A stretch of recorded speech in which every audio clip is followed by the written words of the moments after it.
What if some of history's greatest mysteries were never truly lost, only forgotten? We're travelling across deserts, mountains, underground cities, ancient tombs, and forgotten fortresses to uncover places that still leave archaeologists searching for answers. From a pyramid-shaped mountain standing alone in Argentina to secret underground sanctuaries hidden beneath Italy, from mysterious royal tombs in ancient China to entire cities carved directly into stone, each discovery reveals a piece of a world far older and stranger than most people realise. Some of these places were abandoned centuries ago. Others remained hidden beneath the earth until modern excavations brought them back into the light, and a few continue to challenge everything we think we know about the ancient past. Before we begin, let me know where you're watching from and what time it is there right now. Then get comfortable, relax. Ancient fortress built on top of a volcano. On one of the most isolated islands on Earth, there is a village built on the edge of a volcano. Not beside it, not beneath it, directly on top of it. Today, the site is known as Orongo, a stone settlement perched along the rim of an extinct volcanic crater on Rapa Nui, better known to the outside world as Easter Island. From a distance, the village appears small against the vast Pacific Ocean. But standing there in person is a very different experience. To one side lies the deep crater of the volcano. To the other, towering cliffs plunge into the ocean hundreds of feet below.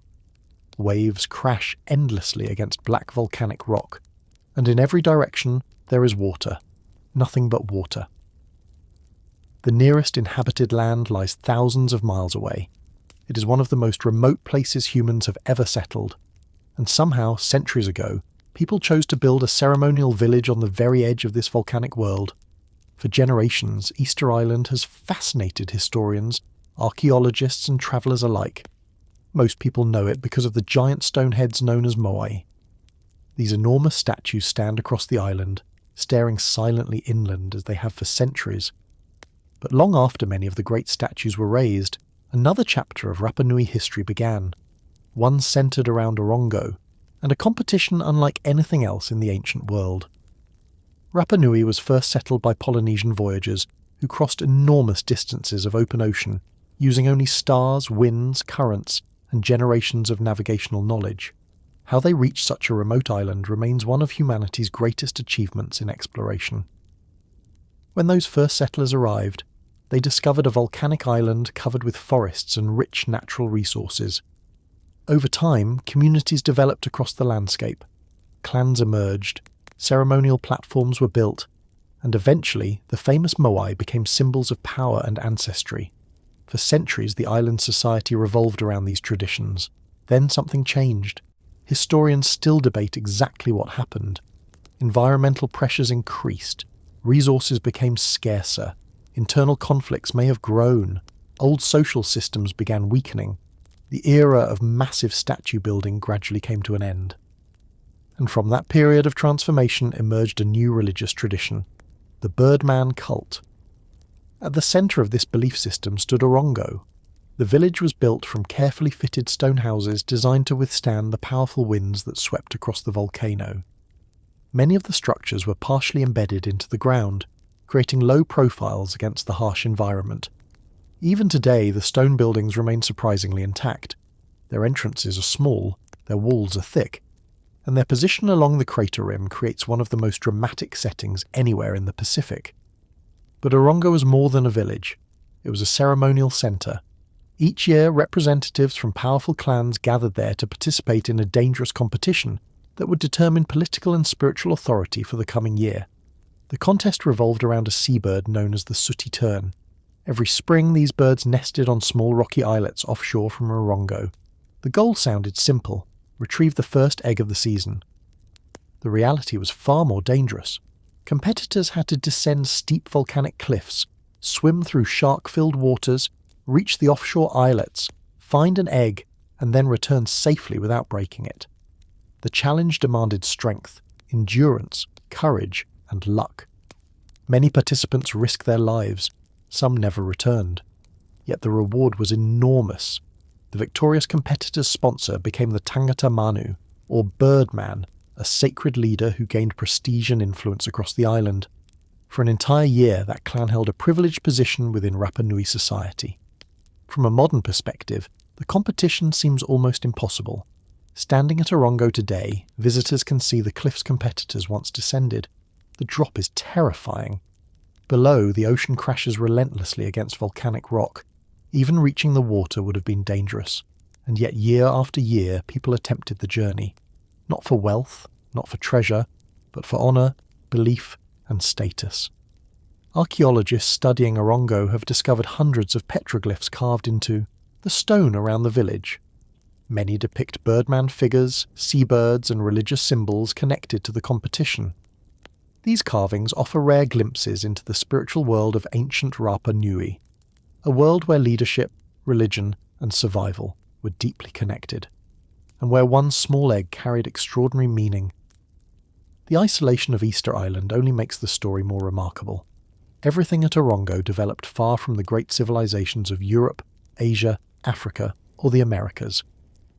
The people who built the village were separated from most of humanity by thousands of miles of open ocean, yet they created complex traditions, monumental architecture, and sophisticated social systems uniquely adapted to their environment. That achievement often gets overshadowed by the mystery of the Moai.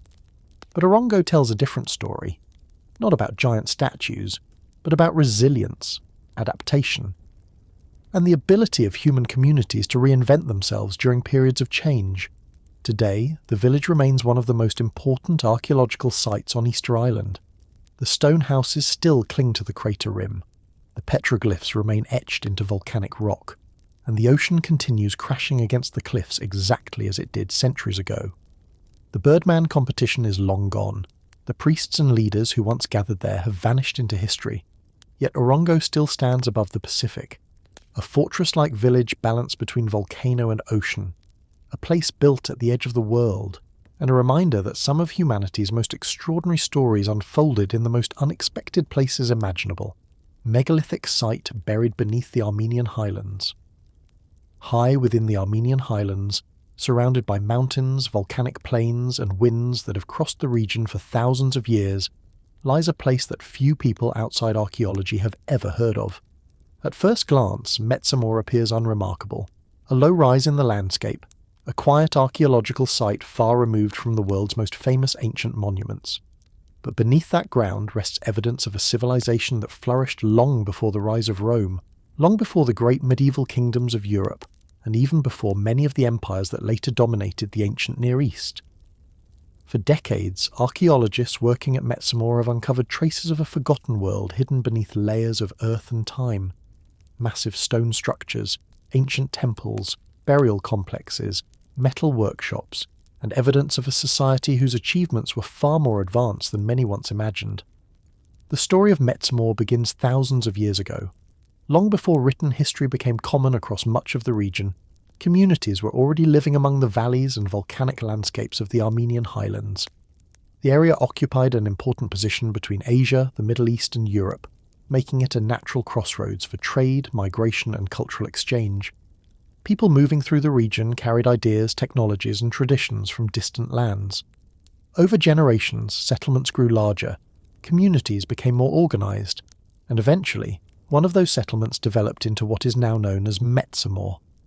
The site reached its height during the Bronze Age and early Iron Age, a period when many ancient societies were transforming rapidly. Across different parts of the world, people were learning to work metal more effectively, establish trade networks, and build increasingly complex settlements. Metsamor became part of that transformation. Archaeologists have discovered evidence that the settlement was not merely a small village. It functioned as a significant regional centre with defensive walls, ceremonial spaces, workshops, and residential areas spread across the landscape. The people who lived there understood metallurgy remarkably well. Excavations revealed furnaces, tools, and production areas connected to the working of copper and bronze. Metalworking played an important role in the community's economy and status, allowing craftsmen to create weapons, tools, ornaments, and ceremonial objects. In the ancient world, metal represented power.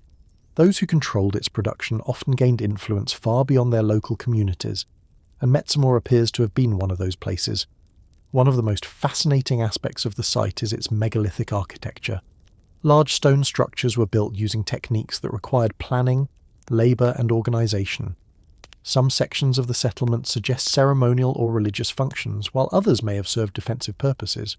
Even today, archaeologists continue debating the exact role of certain structures, because like many ancient sites, Metsamor left behind far more questions than answers. Who governed the settlement? What beliefs shaped their society? How far did their influence extend across the Armenian highlands?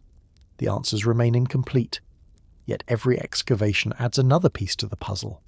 One discovery that attracted particular attention involved the site's religious significance. Researchers uncovered evidence suggesting that Metsamor may have functioned as an important ceremonial centre. Ancient altars and ritual areas indicate that spiritual practices played a major role in community life. The people who lived there carefully observed the natural world around them. Mountains, seasons, the movement of the sun, and perhaps even the stars. Many ancient societies link their religious beliefs closely to astronomy, agriculture, and the rhythms of nature. Some researchers believe aspects of Metsamor may reflect similar traditions, though much remains uncertain. That uncertainty is part of what makes the site so intriguing. Unlike famous civilizations that left behind extensive written records, the people of Metsamor largely speak to us through stone, metal, and the objects they left behind. Their voices do not survive in books, only in archaeology. As centuries passed, the settlement changed hands multiple times. New cultures arrived, old traditions evolved, empires expanded and collapsed across the region. Yet Metsamor remained occupied for remarkably long periods, adapting to changing political and cultural conditions. Few settlements survive for centuries, even fewer survive for millennia. But Metsamor endured. Its position within the Armenian highlands helped connect it to broader networks stretching across the ancient world. Goods, ideas, and technologies moved through the region, linking distant communities in ways that modern people often underestimate. The ancient world was not isolated. Even thousands of years ago, people travelled, traded, and exchanged knowledge across surprisingly large distances. Sites like Metsamor remind us of that forgotten connectivity. Today, archaeologists continue uncovering new discoveries from the settlement. Burial sites have revealed valuable artifacts, jewellery, tools, and ceremonial objects that offer glimpses into daily life. Each discovery helps reconstruct a society that once flourished among these mountains. A society that worked metal, built stone monuments, honoured its dead, and participated in wider networks connecting different regions of the ancient world. Yet despite decades of research, much of Metsamor still remains hidden beneath the earth. Large areas have never been fully excavated. Countless artifacts likely remain buried beneath layers of soil deposited over thousands of years. And every archaeological season brings the possibility of new discoveries. That is one reason the site continues to fascinate researchers, not because it contains a single dramatic mystery, but because it reveals how much history still waits beneath the ground, even in places most people have never heard of. Far from the famous monuments of Egypt or Mesopotamia, the Armenian highlands preserve their own stories. Stories of forgotten communities, ancient craftsmen, stone builders, and generations of people who helped shape a corner of the ancient world long before history remembered their names. Today, the winds still move across the highlands much as they did thousands of years ago. The mountains still surround the settlement. And beneath the quiet earth of Metsamor, the remnants of an ancient civilization continue waiting to be uncovered once more. Megastructure hidden on a remote Pacific island. In the middle of the Pacific Ocean, thousands of miles from the nearest continent, there is a city made of stone that should not exist. Hidden on the island of Khosrae in Micronesia, the ruins of Lelu sit surrounded by mangroves, jungle, and shallow coastal waters. From above, the site looks like a maze of dark walls and canals woven into the landscape. On the ground, the stone blocks feel enormous. Heavy basalt columns stacked into walls that have survived centuries of storms, humidity, and isolation. For many visitors, the first reaction is disbelief. Because Khosrae is not a large island. It is remote, mountainous, and surrounded by one of the largest stretches of open ocean on Earth. Yet somewhere in the past, people living there built one of the most impressive stone cities in the Pacific. And they did it without metal machinery, wheeled transport, or draft animals. The story begins with the great age of Pacific navigation. Long before European ships crossed these waters, Polynesian and Micronesian voyagers were already travelling immense distances across the ocean.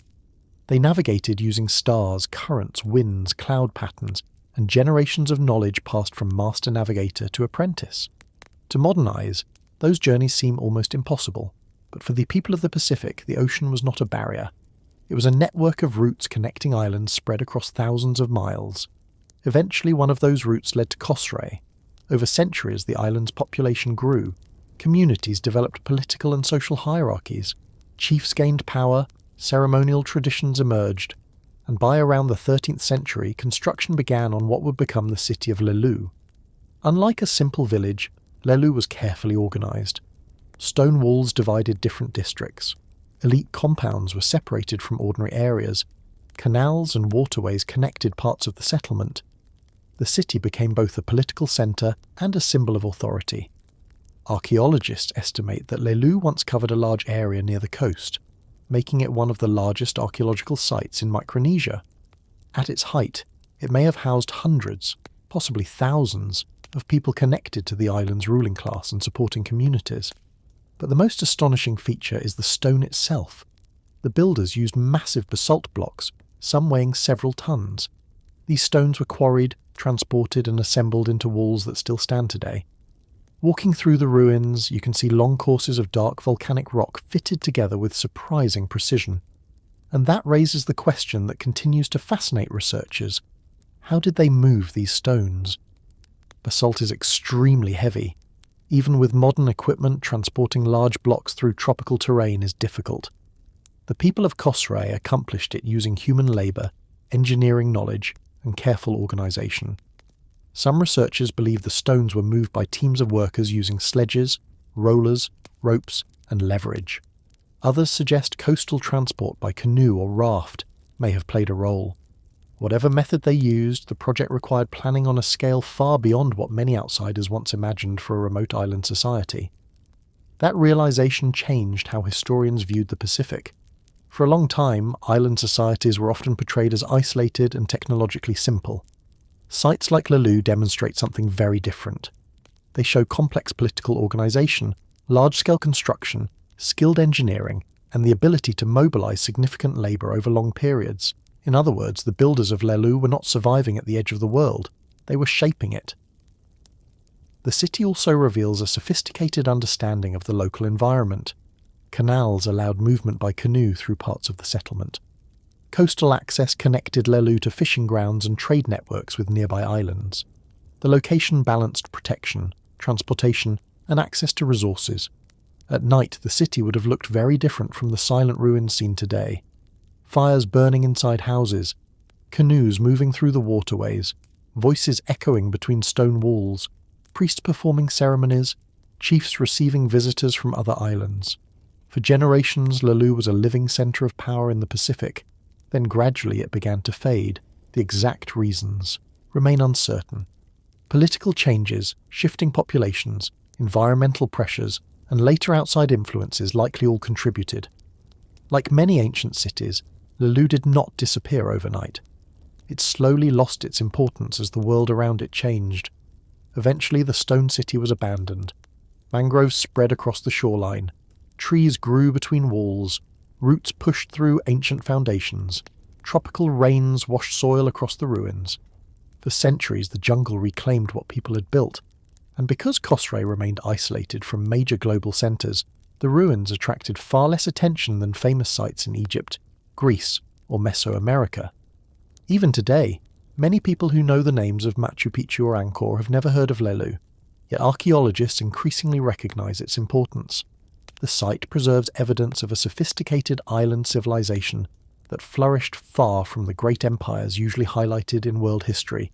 It reminds us that monumental architecture was not limited to the Old World. Complex societies emerged in many places, often adapting brilliantly to environments that outsiders once underestimated. Walking through Lelou today, the silence is striking. The canals are still there, the walls are still there. The basalt blocks remain stacked where builders placed them centuries ago. And all around them, the Pacific stretches outward toward the horizon.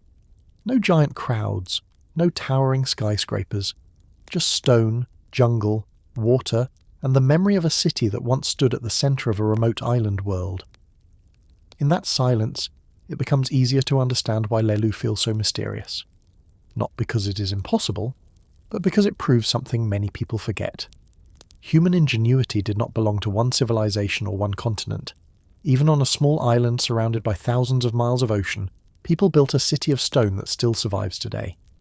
And hidden among the mangroves of Khosrae, the ancient walls of Lelou continue standing as one of the Pacific's most remarkable forgotten achievements. The underground sanctuary hidden beneath Jordan's ancient stone city. Deep within the deserts of Jordan, surrounded by towering cliffs, narrow canyons, and endless red mountains, there are hidden chambers buried beneath one of the most famous archaeological sites on Earth. Ancient tunnels disappearing beneath the rock, forgotten rooms carved deep into stone, and mysterious underground spaces hidden beneath a city that already feels impossible above ground. The place is Petra, and even today, its underground chambers remain among the most mysterious features hidden beneath the ancient city. Because while millions of people look at Petra's towering facades, much of its greatest mystery may lie underground. Petra sits within southern Jordan, surrounded by sandstone mountains, dry valleys, rocky deserts, and endless cliffs shaped by wind and time. The environment feels ancient immediately. Hot desert air moves through narrow canyons beneath pale skies. Shadows drift across red stone walls hundreds of feet high. And hidden beyond the famous entrances and monuments, entire sections of the ancient city remain concealed beneath the earth itself. The first sight feels emotionally surreal. Gigantic temples carved directly into vertical cliffs, ancient stairways climbing impossible mountainsides, and beneath it all, dark openings leading toward chambers hidden below the city. The atmosphere surrounding Petra feels deeply strange, especially during early morning. Golden sunlight slowly reaches the canyon floor while much of the city remains covered in shadow. And because the sandstone cliffs surround Petra on every side, the entire landscape almost feels sealed away from the outside world. Historians believe Petra became the capital of the Nabateans more than 2,000 years ago. At its height, the city controlled valuable trade routes crossing Arabia, Egypt, and the Mediterranean world. Merchants carried spices, incense, textiles, and precious goods through the desert, while Petra grew wealthy from its strategic location. The scale deepens the mystery enormously. Ancient builders carved temples, tombs, stairways, water systems, ceremonial structures, and entire districts directly into the surrounding mountains. Yet researchers eventually realized that what appears above ground may represent only part of the story. The emotional effect becomes powerful while exploring the lesser-known sections of the city. Hidden passages appear between cliffs, ancient stairways vanish into darkness, and certain openings lead toward chambers concealed beneath the stone landscape itself. Researchers discovered underground rooms throughout Petra, connected to burial complexes, storage areas, ritual spaces, and water management systems hidden beneath the city. Some chambers remain accessible. Others collapsed long ago beneath earthquakes and erosion. Many still remain only partially understood. The surrounding mountains deepen everything emotionally. Towering sandstone walls rise above the city beneath endless desert skies. Wind echoes through narrow canyons. And because Petra was designed to blend directly into the landscape, the boundaries between architecture and nature almost disappear completely. The underground chambers deepen the atmosphere further. Certain rooms lie hidden beneath monumental structures above. Others remain carved directly into bedrock far from the city's main pathways. Standing inside them feels strangely unsettling. The temperature drops, outside sounds disappear, and silence fills the darkness beneath the ancient city. Researchers also uncovered evidence of remarkably advanced water engineering hidden throughout Petra. Channels, reservoirs, tunnels, and underground systems carried water across one of the driest environments in the Middle East. Without those hidden networks, the city could never have survived. That achievement still astonishes archaeologists today. The mystery surrounding Petra only grew larger with modern technology. Ground surveys and archaeological investigations revealed previously unknown structures buried beneath sand and stone throughout the region. Certain discoveries suggested significant portions of the ancient city may still remain hidden. That possibility transformed Petra from a famous archaeological site into an ongoing mystery. because despite centuries of exploration, researchers continue finding new features within the surrounding landscape. The isolation changes everything emotionally, especially beyond the main monuments. Leave the crowded paths behind and silence quickly returns. Only wind, stone, and endless mountains stretching across the Jordanian desert. The burial chambers add another layer of mystery. Thousands of tombs were carved throughout Petra's cliffs. Some remain simple. Others contain elaborate interiors hidden deep inside the mountains. Certain chambers appear unfinished. Others seem to lead toward areas still unexplored. Standing within them feels like entering another world beneath the city itself. Then came decline. Trade routes shifted. Political power changed. Earthquakes damaged major structures. And gradually, Petra emptied while the desert slowly reclaimed the surrounding landscape. Sand filled forgotten corridors, rockfalls sealed ancient passages, and many underground chambers vanished from memory entirely. Yet traces survived. Hidden tunnels, ancient sanctuaries, and mysterious chambers concealed beneath one of the world's most extraordinary cities. Even today, archaeologists continue uncovering new discoveries around Petra, because beneath the famous facades and towering monuments, an entire hidden world may still wait inside the mountains. Some visitors later believed secret ceremonial chambers remain sealed somewhere beneath the city, untouched for centuries. Others imagined forgotten Nabatean treasures still hidden beyond collapsed passages deep within the rock.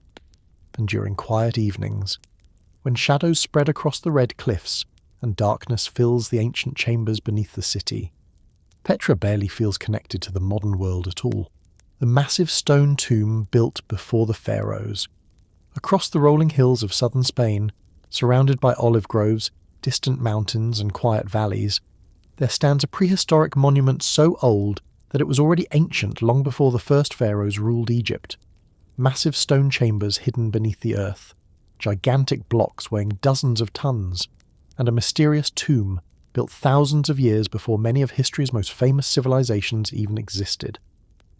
The place is known as Dolmen de Menga, and even today, it remains one of the most extraordinary prehistoric structures anywhere in Europe. Because this was not simply a tomb, it was a giant stone monument built during humanity's distant past.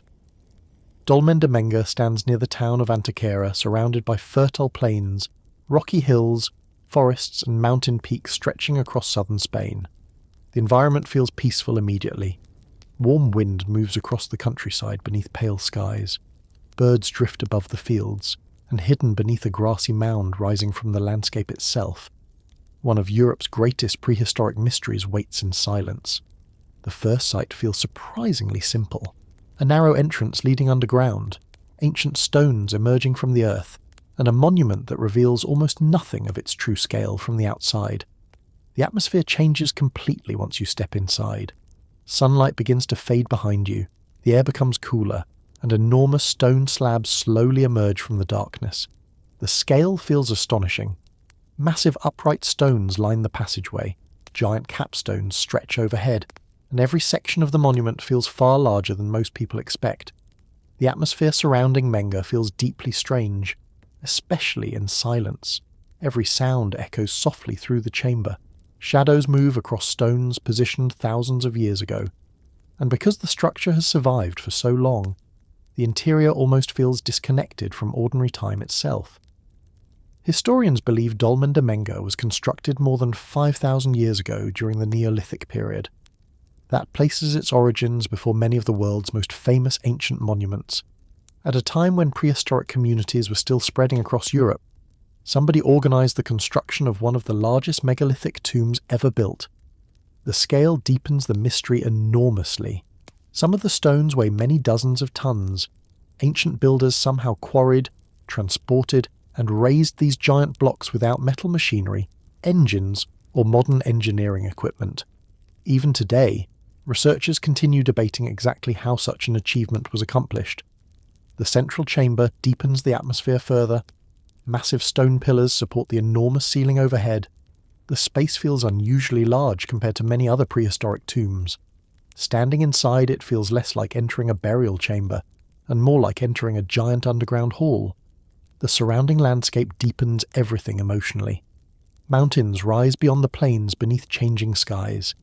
Ancient pathways once crossed the valleys connecting communities throughout the region.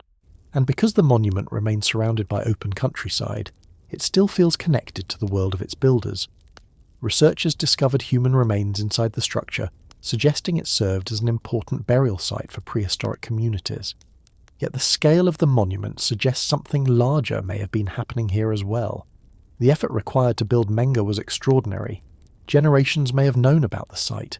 Ceremonies may have taken place within the chamber, and the monument itself likely carried enormous significance for the people who created it. One of the strangest features lies deep inside the structure. A well descends into the earth from within the monument itself. Its purpose remains uncertain. Some researchers believe it provided access to water. Others suggest it may have held ceremonial importance, whatever its original function. It remains one of Menga's most unusual mysteries. The orientation of the monument deepens the mystery even further. Many ancient structures align with the rising sun or important celestial events. Menga appears different. Its entrance faces toward a distinctive mountain dominating the surrounding landscape, known today as Peña de los Enamorados. The mountain may have held special meaning for the builders. Exactly why remains unknown. The silence inside the monument changes everything, especially during quiet mornings. Light enters slowly through the entrance passage. Shadows move across the giant stones, and for brief moments it becomes easy to forget how much time has passed since the structure was first completed. Then came thousands of years of change.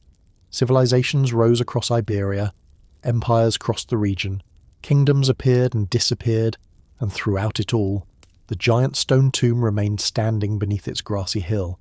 Storms passed overhead, generations came and went, yet the monument survived. The mystery surrounding Menga only deepened afterward, because unlike later civilizations, the people who built it left no written explanation behind. No records, no names, no surviving stories, only stone. Some visitors later believed hidden chambers might still exist beneath unexplored sections of the monument. Others imagined forgotten rituals once took place beneath the giant capstones during the earliest days of European prehistory, and even today, when shadows fill the ancient chamber and silence settles beneath the enormous stone ceiling, Dolmen de Menga barely feels connected to the modern world at all. The giant stone faces hidden in the Amazon. Deep within the Brazilian Amazon, surrounded by dense rainforest, winding rivers, and endless green wilderness, there are mysterious carvings hidden among ancient hills where giant stone faces stare silently across the landscape. Strange human-like figures carved into rock, ancient symbols etched into stone, and a forgotten archaeological site hidden within one of the largest rainforests on Earth. The place is known as Monte Alegre, and even today, it remains one of the most mysterious prehistoric sites anywhere in South America. Because these were not ordinary carvings, they were messages left behind by people who lived in the Amazon thousands of years ago. Monte Alegre lies along the Amazon River, surrounded by forests, rocky hills, caves, and enormous skies stretching above northern Brazil. The environment feels ancient immediately. Warm air moves through the jungle beneath drifting clouds. Birds echo across the forest canopy, and rising above the surrounding landscape, unusual rock formations dominate the horizon. The first sight feels emotionally surreal. Ancient carvings appearing on stone surfaces, strange faces emerging from weathered rock, and symbols etched into cliffs overlooking the rainforest below. The atmosphere surrounding Monte Alegre feels deeply strange, especially during sunrise. Golden light spreads across the hills while shadows move across the carvings hidden among the rocks. And because much of the surrounding region remains covered by dense wilderness, the site almost feels disconnected from the modern world entirely. Historians believe people occupied this region thousands of years ago, long before European explorers ever reached the Amazon. At a time when many once believed the rainforest could not support large prehistoric communities, evidence from places like Monte Alegre began telling a different story. The scale deepens the mystery enormously. Ancient artists climbed rocky hills and carved images directly into stone surfaces overlooking the landscape. Some carvings resemble human faces, others appear geometric or symbolic, and many remain difficult to interpret even today. The emotional effect becomes powerful while standing near them. The carvings feel intentional, watchful, almost as though somebody wanted these images to remain visible far into the future. The surrounding Amazon deepens everything emotionally. Endless rainforest stretches toward the horizon beneath changing skies. Storm clouds gather quickly above the jungle. Rivers wind through the wilderness below, and because the forest feels so vast, the ancient carvings seem even more isolated against the landscape. The caves deepen the atmosphere further. Throughout the hills surrounding Monte Alegre, ancient shelters and rock formations contain evidence of human activity dating back thousands of years. Some preserve paintings, others contain traces of prehistoric occupation hidden beneath layers of earth and stone. Standing inside them feels strangely haunting. The outside world grows quieter, light fades, and traces of ancient life begin appearing everywhere. Researchers also discovered that certain locations around Monte Alegre may have been chosen carefully. The hills offer wide views across the surrounding region. The rock formations stand out dramatically against the landscape, and some carvings appear positioned where sunlight interacts with the stone in unusual ways during different times of the year. The mystery deepens even further through the age of the site. Some evidence suggests people were living in the region far earlier than researchers once expected. That discovery challenged older assumptions about the history of the Amazon itself, because for generations, many believed the rainforest had always been sparsely populated. Monte Alegre helped reveal a far more complex story. The isolation changes everything. Unlike famous archaeological sites surrounded by roads and cities, these carvings remain hidden within a landscape that still feels wild. Rain falls across the hills, forest grows around the rocks, and the jungle continues surrounding the ancient site just as it has for thousands of years. Then came centuries of change. Cultures evolved, communities moved, forests expanded across the landscape, and gradually, many of the carvings faded into obscurity while the rainforest reclaimed the surrounding hills, yet the stone faces survived, watching silently from the rocks above the Amazon. The mystery surrounding Monte Alegre only deepened afterward, because nobody knows exactly what every carving meant. Some may have marked sacred places, others may have recorded stories, beliefs, or events now lost forever, and without written records, the stones remain the only voices left behind. Some visitors later believed additional carvings still remain hidden beneath vegetation throughout the surrounding hills. Others imagined forgotten ceremonial sites waiting somewhere deeper within the forest, beyond the known ruins, and during quiet evenings, when mist rises from the rainforest and shadows spread slowly across the ancient stone faces, Monte Alegre barely feels connected to the modern world at all. The cursed village abandoned in a single night. Deep in the deserts of Rajasthan, surrounded by sand, silence, and endless heat shimmering across the horizon, there is an abandoned village where hundreds of homes still stand exactly where they were left behind. Empty streets, roofless houses, and a mystery that has survived for centuries. The place is known as Kuldhara, and according to local legend, the entire village was abandoned in a single night. Because this was not simply a ruined settlement, it became one of India's most famous ghost stories. Kuldhara stands near Jaisalmer, surrounded by rocky desert plains, scattered shrubs, distant dunes, and enormous skies stretching across western India. The environment feels ancient immediately. Hot wind moves through broken walls beneath a burning sun, dust drifts across abandoned pathways, and rising from the desert itself, the stone ruins appear frozen in time. The first sight feels emotionally surreal. Rows of empty houses stretching across the landscape, ancient streets leading nowhere, and hundreds of structures standing silent beneath the desert sky. The atmosphere surrounding Kuldhara feels deeply strange, especially during evening. Golden sunlight spreads across the ruins while long shadows fill doorways and empty courtyards. And because the village stands isolated from major settlements, the silence feels enormous. Historians believe Kuldhara was once inhabited by the Paliwal Brahmins, a prosperous community that lived throughout the region for generations. The settlement was well organised.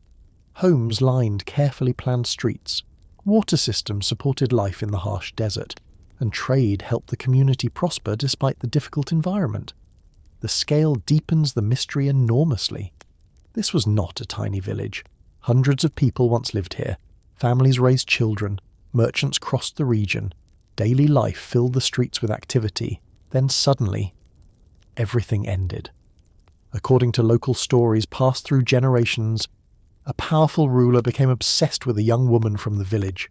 The pressure placed upon the community grew unbearable, and rather than surrender one of their own, the villagers supposedly made a dramatic decision. They would leave. All of them. The legend claims the village emptied during a single night. Families gathered their belongings, doors were left behind, homes were abandoned, and by sunrise, nobody remained. The emotional effect becomes powerful while walking through the ruins. Every house feels interrupted. Every courtyard feels unfinished. The village almost feels as though people expected to return, but never did. The surrounding desert deepens everything emotionally. Heat shimmers above the earth during daytime, cold wind moves across the ruins after sunset, and because the landscape stretches endlessly toward the horizon, isolation dominates the atmosphere completely. The abandoned homes deepen the mystery further.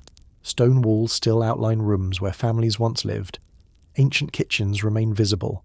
Courtyards sit open beneath the sky, and wandering through them feels strangely unsettling. Not because of what is there, but because of what is missing. Life. Researchers believe the real story may be more complex.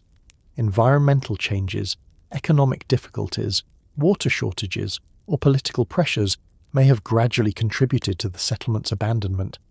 Yet the legend never disappeared, because the village itself seems to encourage mystery, especially after dark.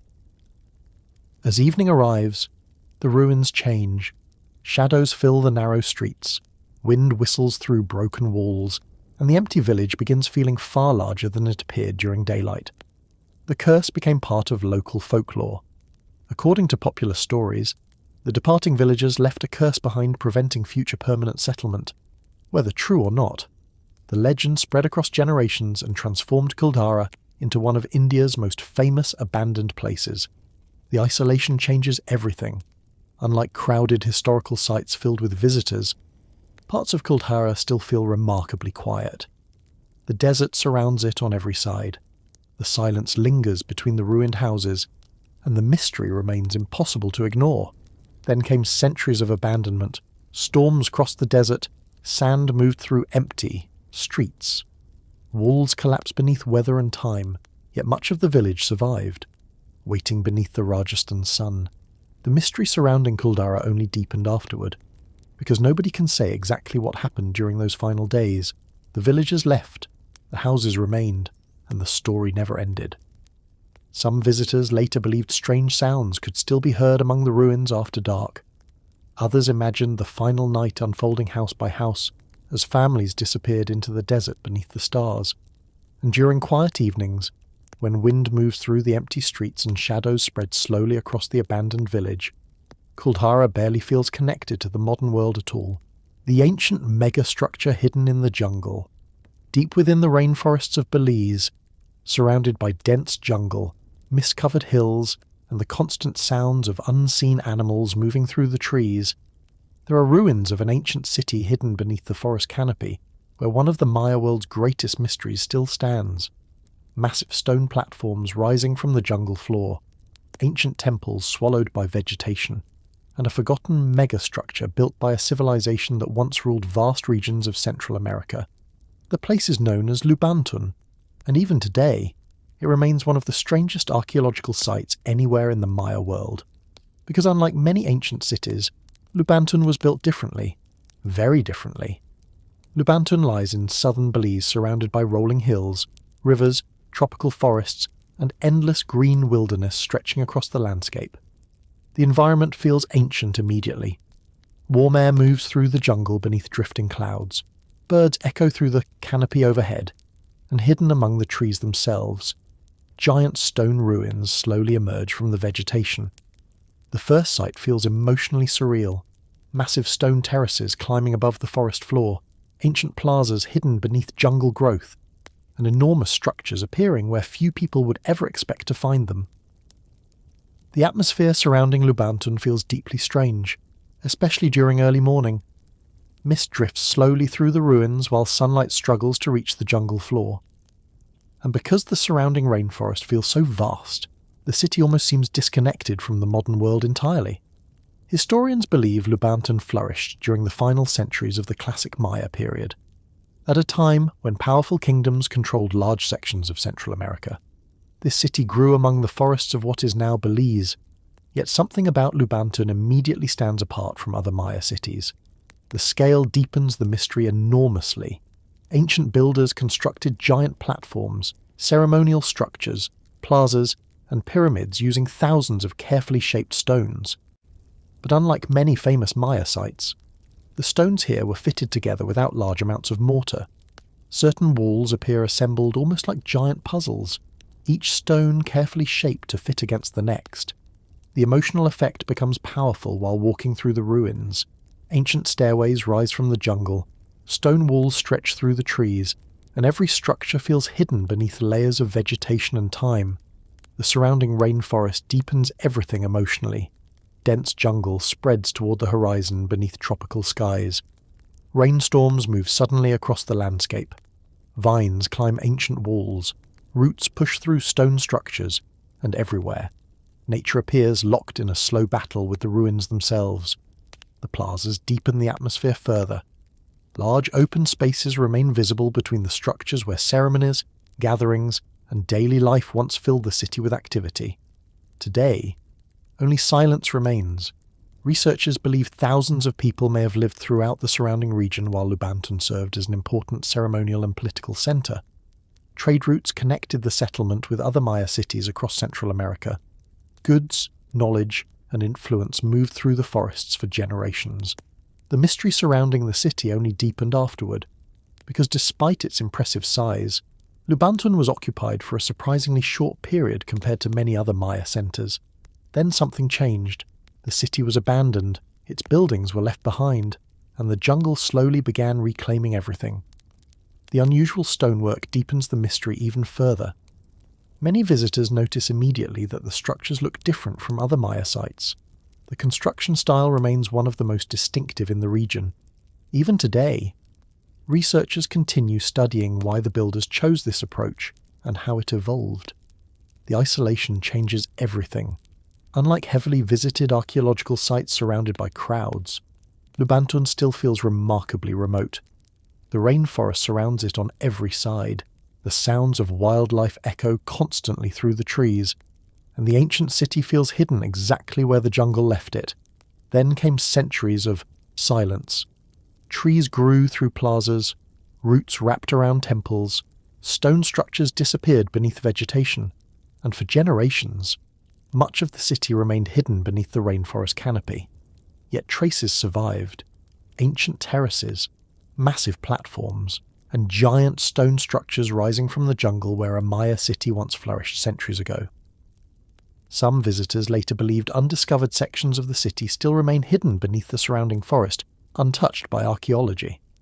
Others imagined forgotten royal tombs, ceremonial chambers, or sacred artifacts waiting somewhere beneath the jungle-covered ruins. And during quiet mornings, when mist drifts through the trees and shadows spread slowly across the ancient stone plazas, Lubantun barely feels connected to the modern world at all. The underground megacity lost for centuries. Beneath the ancient streets of southeastern Turkey, hidden below houses, markets, and centuries of history, archaeologists recently uncovered something nobody expected: a vast underground city. Miles of tunnels carved beneath the earth, hidden chambers disappearing into darkness, and an enormous subterranean world that remained lost for centuries. The place is known as Matiete, and even today, it may be one of the largest underground cities ever discovered. Because this was not simply a shelter, it was an entire hidden city built beneath another city. Matiate lies beneath the ancient settlement of Midyat, surrounded by rocky hills, dry plains, and the rugged landscapes of southeastern Turkey. The environment above ground feels ordinary enough. Stone houses line narrow streets. Ancient buildings overlook winding roads. Life continues much as it has for generations. Yet beneath all of it, another world exists. The first discoveries felt almost unbelievable. Workers and archaeologists exploring beneath the city began uncovering tunnels hidden beneath layers of earth and stone. Then more chambers appeared, then more passageways, and gradually, the scale of the underground complex began revealing itself. The atmosphere surrounding Matiat feels deeply strange, especially when descending underground. Sunlight disappears behind you, the air becomes cooler, the sounds of the city above slowly fade away. And ahead, ancient corridors stretch into darkness. The scale deepens the mystery enormously. Researchers uncovered living spaces, storage rooms, water systems, gathering areas, religious spaces, and long tunnels connecting different sections of the underground complex. What first appeared to be a small discovery quickly became something far larger, an entire hidden settlement beneath the earth. The emotional effect becomes powerful while walking through the chambers. Stone walls surround you on every side, passages branch into darkness, ancient rooms emerge unexpectedly from narrow tunnels, and everywhere, the feeling remains the same. This place was built for people to live here, not visit, not explore, live. The surrounding region deepens everything emotionally. For thousands of years, southeastern Turkey stood at the crossroads of civilizations. Empires crossed these lands, trade routes connected distant kingdoms, wars reshaped entire regions, and throughout those centuries, underground refuges often became essential for survival. Researchers believe Matiate may have sheltered thousands of people during dangerous periods of invasion or conflict. Families could move underground, food could be stored safely, water remained available, and entire communities could disappear from the surface when necessary. The tunnels deepen the atmosphere further. Some corridors feel surprisingly wide, others narrow into tight passageways carved directly into bedrock. Certain sections descend deeper beneath the earth, while others connect distant chambers through hidden routes. Standing inside them feels strangely unsettling. Every turn reveals another room, another tunnel, another mystery.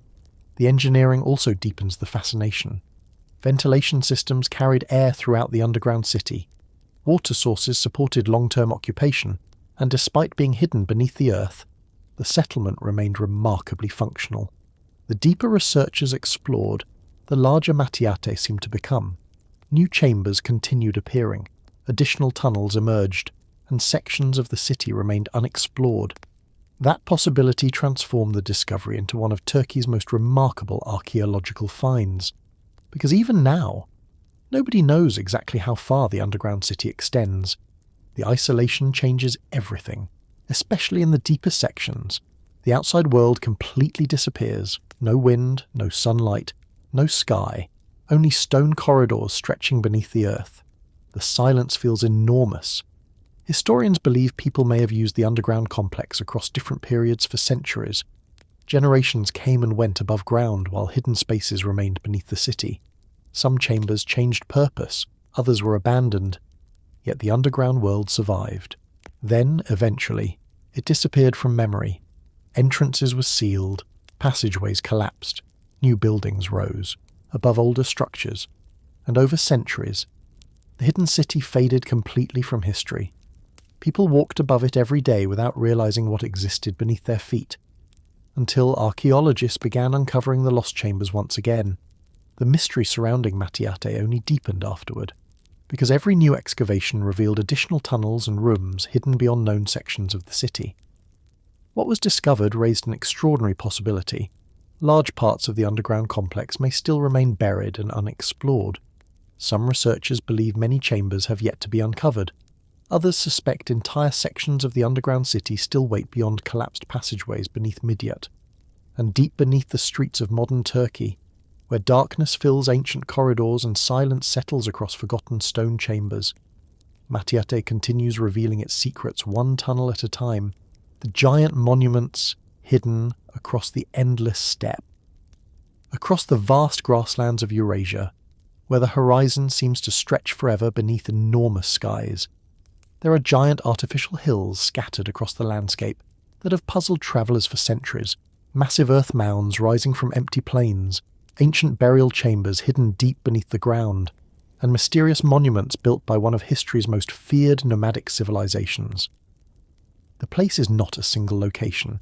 It is an entire world of ancient tombs known as the Scythian Kurgans, and even today, they remain among the most mysterious archaeological sites ever discovered across the Eurasian steppe.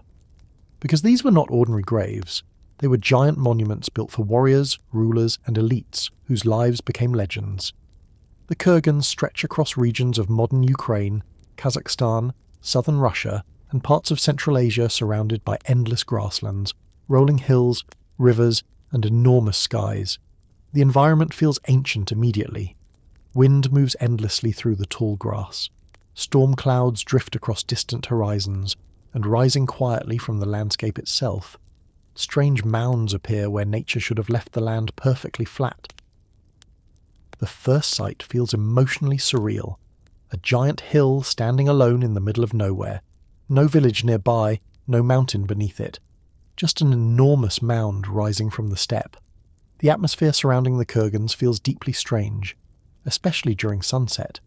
Golden light spreads across the grasslands while long shadows stretch across the burial mounds beneath the open sky. And because the steppe feels so vast and empty, the monuments almost seem disconnected from ordinary history itself. Historians believe many of the kurgans were built by the Scythians more than 2,000 years ago. At a time when great kingdoms ruled cities and empires expanded across continents, the Scythians dominated the grasslands. They were horse riders, warriors, nomads, and for centuries they controlled enormous territories stretching across Eurasia. The scale deepens the mystery enormously. Some kurgans rise dozens of feet above the surrounding landscape. Ancient builders moved enormous amounts of earth to create monuments visible for miles across the open plains, and beneath certain mounds, hidden chambers waited below. The emotional effect becomes powerful while standing beside them. The burial hills feel deliberate, watchful, almost unnatural against the endless landscape surrounding them. Researchers eventually discovered what lay beneath many of the mounds: wooden burial chambers, ancient treasures, weapons, jewellery, and in some cases, entire horses buried alongside powerful individuals. The discoveries transformed understanding of the Scythian world. The surrounding steppe deepens everything emotionally. Grass moves endlessly beneath changing skies. Thunderstorms roll across the horizon. Winter snow covers the plains for months at a time. And because the landscape feels so open, every burial mound stands out dramatically against the earth. The tomb chambers deepen the atmosphere further. Some contained elaborate decorations and astonishing craftsmanship. Gold ornaments, ceremonial objects, weapons carried by warriors centuries ago, and personal belongings placed beside the dead for journeys beyond life. Standing above them today feels strangely haunting. The people buried here once rode across these same grasslands, then vanished. Researchers also discovered that certain kurgans remained untouched for thousands of years. Frozen ground preserved artifacts with remarkable detail. Clothing survived, wood survived. Even traces of ancient tattoos appeared on preserved remains discovered within some burial sites. The preservation stunned archaeologists. The mystery surrounding the Scythians only deepened afterward. Because unlike civilizations that left great cities behind, much of Scythian life moved across the landscape itself.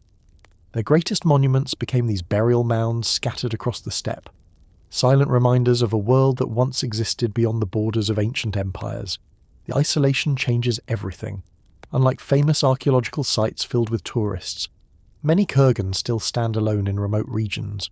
Wind moves through the grass, clouds drift overhead, and the silence remains almost exactly as it would have centuries ago.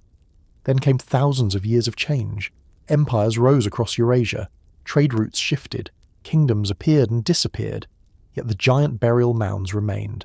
Storms crossed the plains, generations passed, and the ancient monuments continued standing above the steppe. The mystery surrounding them never fully disappeared, because beneath many kurgans, hidden chambers still remain undiscovered. Researchers continue uncovering new sites across the grasslands every year, each excavation revealing another fragment of a civilization that once ruled the open world between Europe and Asia. Some visitors later believed forgotten royal tombs still remain hidden beneath unexplored mounds scattered across the horizon. Others imagined entire burial complexes waiting beneath the earth untouched since the age of the Scythian kings. And during quiet evenings, when wind moves through the endless grasslands and shadows spread slowly across the ancient burial hills, the kurgans barely feel connected to the modern world at all. The ancient city swallowed by the desert. Across the deserts of northern Arabia, Surrounded by endless sand, volcanic plains, and ancient caravan routes stretching toward the horizon, there are ruins of a forgotten city where kings, merchants, and travellers once gathered thousands of years ago. Massive stone walls rising above the desert, ancient tombs hidden among the rocks, and a mysterious settlement that survived the rise and fall of empires before slowly fading into the sands. The place is known as Dumat al-Jandal, and even today, it remains one of the oldest and most fascinating archaeological sites anywhere in Saudi Arabia. Because this was not simply a desert town, it was a city that stood at the crossroads of the ancient world.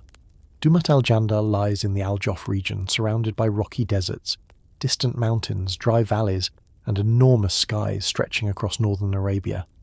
The environment feels ancient immediately. Hot wind moves across the landscape beneath pale sunlight. Dust drifts through ruined streets, and rising from the desert itself, ancient stone structures still stand where generations once lived, traded, and ruled. The first sight feels emotionally surreal.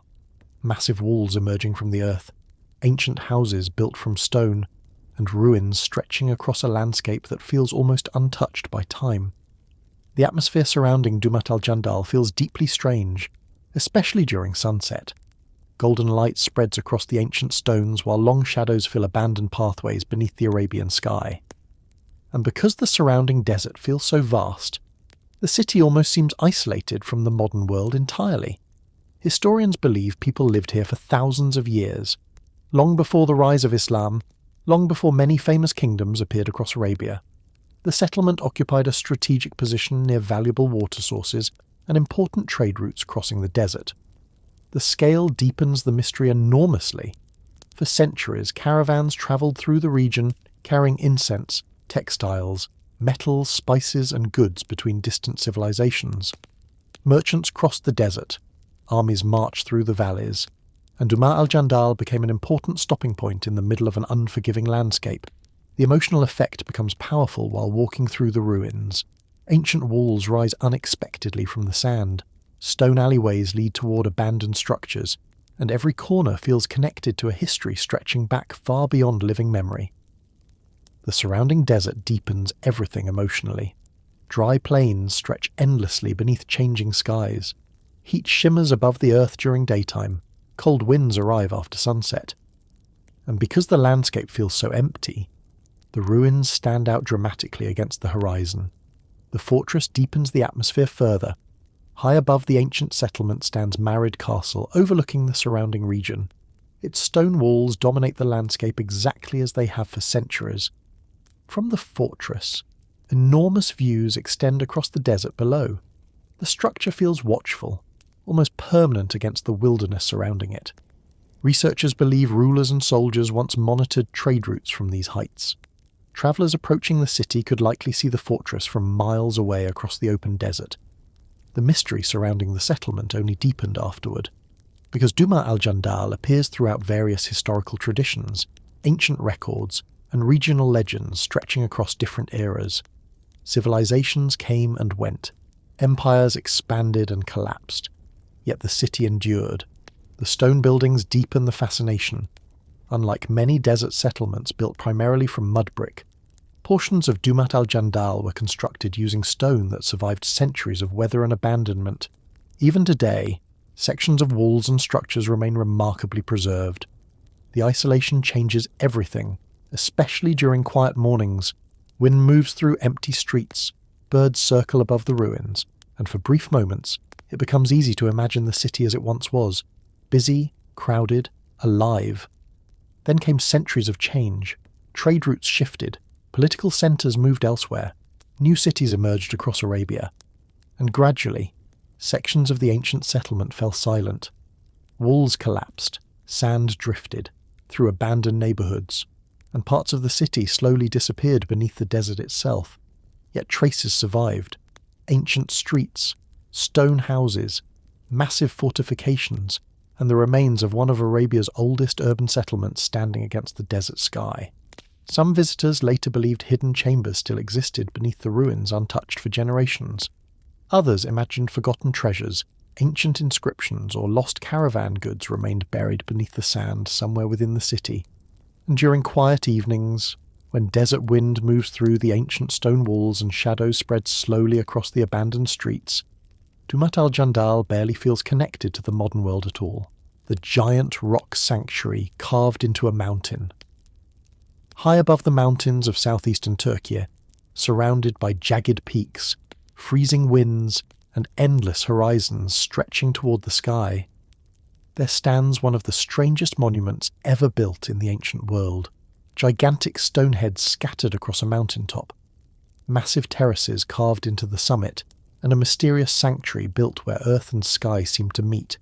The place is known as Nemrut Dağ, and even today, it remains one of the most extraordinary archaeological sites anywhere on Earth, because this was not simply a temple, it was an entire sacred mountain built for a king who wanted to be remembered forever. Nemrut Dağ rises more than 7,000 feet above sea level, surrounded by rugged mountains, deep valleys, rocky slopes, and enormous skies stretching across eastern Anatolia. The environment feels ancient immediately. Cold wind moves across the summit beneath drifting clouds. Eagles circle far below the mountain peaks, and high above the landscape itself, giant stone figures sit watching the horizon, exactly where they have remained for more than 2,000 years. The first sight feels emotionally surreal. Enormous stone heads resting across the mountainside, massive statues broken by time, and ancient terraces built so high above the world that the clouds sometimes drift beneath them.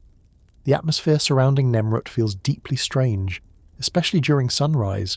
Golden light slowly spreads across the giant stone faces, while shadows stretch across the mountain summit beneath the open sky. And because the sanctuary stands in such an isolated location, the entire site almost feels disconnected from the modern world entirely. Historians believe the sanctuary was built by King Antiochus I of Commagene during the 1st century BC. At the time, his small kingdom stood between powerful empires competing for influence across the region. Rather than building a monument within a city, he chose a mountain so high and remote that nobody could ignore it. The scale deepens the mystery enormously. Ancient builders transported huge blocks of limestone to the summit. They created gigantic statues representing gods, animals, and the king himself. Then they constructed enormous terraces around a giant artificial mound built directly into the mountain. Even today, the achievement feels astonishing. The emotional effect becomes powerful while standing among the ruins. The statues feel watchful, silent, almost unreal against the endless landscape surrounding them. Some heads stand taller than a person, others lie scattered across the stone terraces where they fell centuries ago. The surrounding mountains deepen everything emotionally. Rocky ridges stretch endlessly toward the horizon beneath changing skies. Snow covers the peaks during winter. Storm clouds roll across the valleys below, and because the sanctuary rises so high above the surrounding landscape, the silence feels enormous. The eastern terrace deepens the atmosphere further. Rows of giant stone figures once sat together overlooking the rising sun. Today, many of the bodies remain in place while the massive heads rest separately nearby. The sight feels strangely haunting, as though time itself interrupted something important. Researchers still debate exactly why the statues collapsed. Earthquakes may have damaged the structures, harsh weather may have weakened them over centuries, or perhaps multiple factors slowly brought the giant figures down. Whatever happened, the fallen heads became one of the most famous images in archaeology. The giant mound deepens the mystery even further. At the centre of the sanctuary stands an enormous artificial mountain of crushed stone. Researchers believe it may conceal the tomb of King Antiochus himself. Yet despite decades of study, nobody knows for certain. Attempts to explore beneath the mound proved difficult. The loose stones make excavation extremely challenging, and the secret beneath the summit remains hidden. That possibility transformed Nemrut into one of archaeology's greatest mysteries, because somewhere beneath the mountain, a royal tomb may still wait undiscovered. The western terrace reveals another remarkable sight. Stone figures overlook distant mountain ranges while the setting sun paints the landscape in golden orange. Many visitors consider it one of the most spectacular archaeological views anywhere in the world. The isolation changes everything. Unlike ancient cities filled with streets and buildings, Nemrut stands alone. No crowds, No urban landscape, only mountain wind, giant statues, and endless sky. Then came centuries of silence. Empires rose and disappeared, trade routes shifted, kingdoms vanished from history, and high above the mountains, the sanctuary remained. Storms crossed the summit, snow buried the terraces. The statues slowly weathered beneath the changing seasons, yet the giant stone faces endured, watching over the horizon long after the kingdom that created them disappeared. Some visitors later believed hidden chambers still existed beneath the great mound untouched for more than 2,000 years. Others imagined the lost tomb of Antichus remained sealed beneath the mountain, waiting to reveal its secrets. And during quiet mornings, when clouds drift across the summit and sunlight slowly reaches the giant stone heads, Nemrut Dar barely feels connected to the modern world at all. The ancient megacity forgotten by history. Along the dry coast of Peru, between barren deserts, distant mountains and river valleys cutting through the landscape, there are ruins of a city so old that it was already thriving while much of the ancient world was still taking its first steps towards civilization. Massive pyramids rising from the earth, ancient plazas buried beneath sand, and the remains of a forgotten metropolis that changed what archaeologists thought they knew about human history.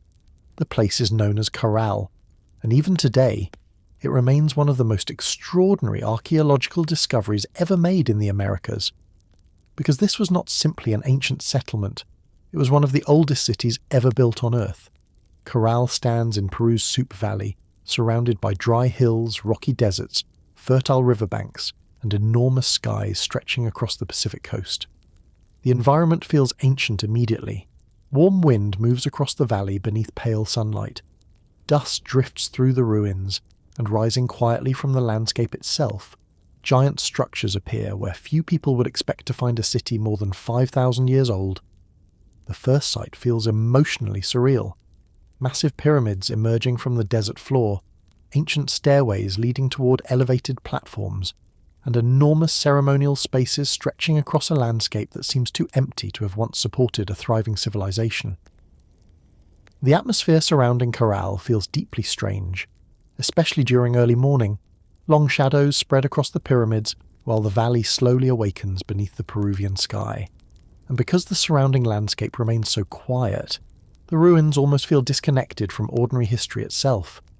For generations, nobody realized what they were looking at. Many of the structures simply appeared to be natural hills rising from the desert. Only later did archaeologists discover that these mounds were actually enormous human-made monuments, hiding one of the oldest cities in the world. The scale deepens the mystery enormously. Corral covers a vast area filled with pyramids, plazas, residential districts, ceremonial spaces and public structures carefully arranged across the valley floor. This was not a village. It was a city, a true city, built at a time when urban civilization was still rare anywhere on Earth. The emotional effect becomes powerful while walking through the ruins. Ancient staircases climb toward massive platforms. Stone pathways cross open plazas, and every direction reveals another structure emerging from the desert landscape. The surrounding valley deepens everything emotionally. Dry hills rise beyond the ruins beneath changing skies. The river winds quietly through the landscape, and because the desert stretches endlessly beyond the fertile valley, the city almost feels like an island surrounded by wilderness. The pyramids deepen the atmosphere further. Some rise high above the surrounding terrain, dominating the valley exactly as they did thousands of years ago. Standing beside them feels astonishing, not because of their appearance alone, but because of their age. These structures were already ancient when many of history's famous civilizations had not yet reached their peak. Researchers discovered something surprising about Corral. Unlike many ancient societies known for warfare and fortifications, evidence of large-scale conflict appears surprisingly limited. No giant defensive walls, no obvious military architecture dominating the city. Instead, much of the settlement appears focused on trade, religion, administration, and community life. That detail only deepened the fascination surrounding the site. The great plazas reveal another layer of the story. Large circular gathering spaces remain visible throughout the city. Thousands of people may once have gathered there for ceremonies, celebrations, or important events. Today, only wind moves across the ancient stonework. The mystery surrounding Caral grew even larger as excavations continued. Musical instruments were discovered among the ruins, ancient flutes made from animal bones, objects connected to ritual life, evidence of trade with distant regions, all suggesting a society far more sophisticated than many once imagined. The isolation changes everything. Unlike crowded modern cities, Caral sits quietly beneath the desert sky. The silence feels enormous, especially during sunset when golden light spreads across the pyramids and the valley begins to glow. Then came centuries of change. The city declined, its people moved elsewhere, the plazas emptied, the pyramids slowly disappeared beneath sand and dust, and over time, one of humanity's oldest cities faded from memory completely. Empires would rise, kingdoms would fall, entire civilizations would appear across the Americas. Yet Caral remained hidden, waiting beneath the desert. The mystery surrounding the city never truly disappeared, because despite everything archaeologists have learned, many questions remain unanswered. Why was this place built here? How did such an early civilization organize projects on this scale? And what stories vanished when the city finally fell silent? Some visitors later believed undiscovered structures still remain buried beneath the valley floor waiting to emerge from the sand. Others imagined forgotten chambers hidden within the pyramids untouched for thousands of years. And during quiet evenings, when desert wind moves across the ancient plazas and shadows spread slowly over the giant pyramids, Caral barely feels connected to the modern world at all. Ancient blood towers hidden in the Caucasus. High in the mountains of northern Georgia, where narrow valleys cut through the Caucasus and snow lingers on distant peaks for much of the year, there are villages that seem untouched by time. Stone houses cling to steep hillsides, ancient paths wind between fields and rivers, and rising above nearly every settlement are tall stone towers that have watched over the mountains for centuries. Some stand 5 or 6 stories high. Others appear almost like medieval skyscrapers emerging from the landscape. Together they create one of the most distinctive sights anywhere in the Caucasus.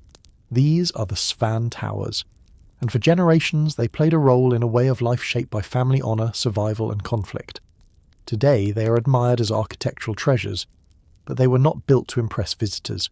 They were built because life in these mountains could be dangerous. The region known as Svaneti lies deep within the Caucasus Mountains.